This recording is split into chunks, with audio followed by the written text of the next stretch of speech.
শ্রমিক অসন্তোষের জেরে বন্ধ হয়ে গেল জগদ্দলের অ্যাংলো ইন্ডিয়া জুট মিল। সাংসদের দেখা কর্তৃপক্ষের।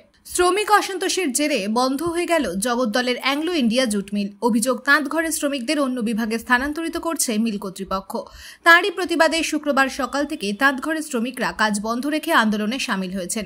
শ্রমিকদের দাবি, তারা 10 থেকে 12 বছর ধরে যেখানে কাজ করছেন সেখানেই তারা কাজ করছেন, কিন্তু তাদের দাবি মিল কর্তৃপক্ষ না মানলে আন্দোলন চালিয়ে যাওয়ার হুঁশিয়ারি দিলেন তাঁতঘরের শ্রমিকরা।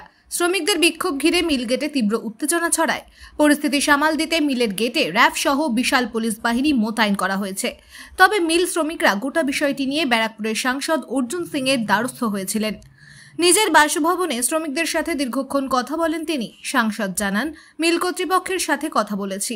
শ্রমিকদের দাবি দেওয়া ও মিল কর্তৃপক্ষের দাবি দেওয়া নিয়ে আলোচনা করা হবে। আশা করি সমস্যার দ্রুত সমাধান হবে। ইন্ডিয়া জুট মিল 3 শিফটের জায়গায় 2 শিফট করেছে। এই জন্যে ওয়ার্কাররা তো অ্যাডজাস্ট হতে পারছে না, তাই নিয়ে বহু ওয়ার্কাররা বসে যাচ্ছিল। সেই নিয়ে ওয়ার্কার বিক্ষোভ করে বেরিয়ে গেছে, কেন বহু ওয়ার্কাররা বেকার হয়ে যাবে। তখন ওরা বেরিয়ে গেছে। তো ওদের সামনেই আমি ম্যানেজমেন্টের সঙ্গে কথা বললাম। তারপরে ওয়ার্কারদেরকে ম্যানেজমেন্টকে বসার জন্য বলেছি। 11টার পরে ওরা বসবে। ওয়ার্কারের কী গ্রিভান্স আছে, মালিকের কী গ্রিভান্স আছে, দুজন মিলে বসলে আমার মনে হচ্ছে শর্ট আউট হয়ে যাওয়ার সম্ভাবনা আছে। ওয়ার্কলোড না, কাজই শেষ হয়ে গেছে। 3 শিফটের ওয়ার্কার যদি 2 শিফটে যায় তাহলে তো কাজ শেষ হয়ে যাবে না। একটা শিফট বন্ধ করা মানে বুঝতে পারছেন প্রায় 1000 লোক বেকার হয়ে যাবে।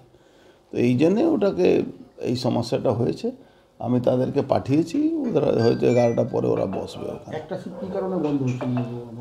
সেটা তো আমি বলতে পারবো না কেন বন্ধ করেছে। যদি বন্ধ করার কারণটা যাই দিক, কিন্তু এখন তো বন্ধ করা যাবে না বা বন্ধ করা উচিতও না। এটা কি কোনো চক্রান্ত বলে মনে হচ্ছে? আমি এসব মধ্যে বলতে পারবো না। ভোটের মুখে বন্ধ হলে তো নিশ্চয়ই প্রভাব পড়বে। শ্রমিকরা থাকবে না তো প্রভাব তো পড়বেই।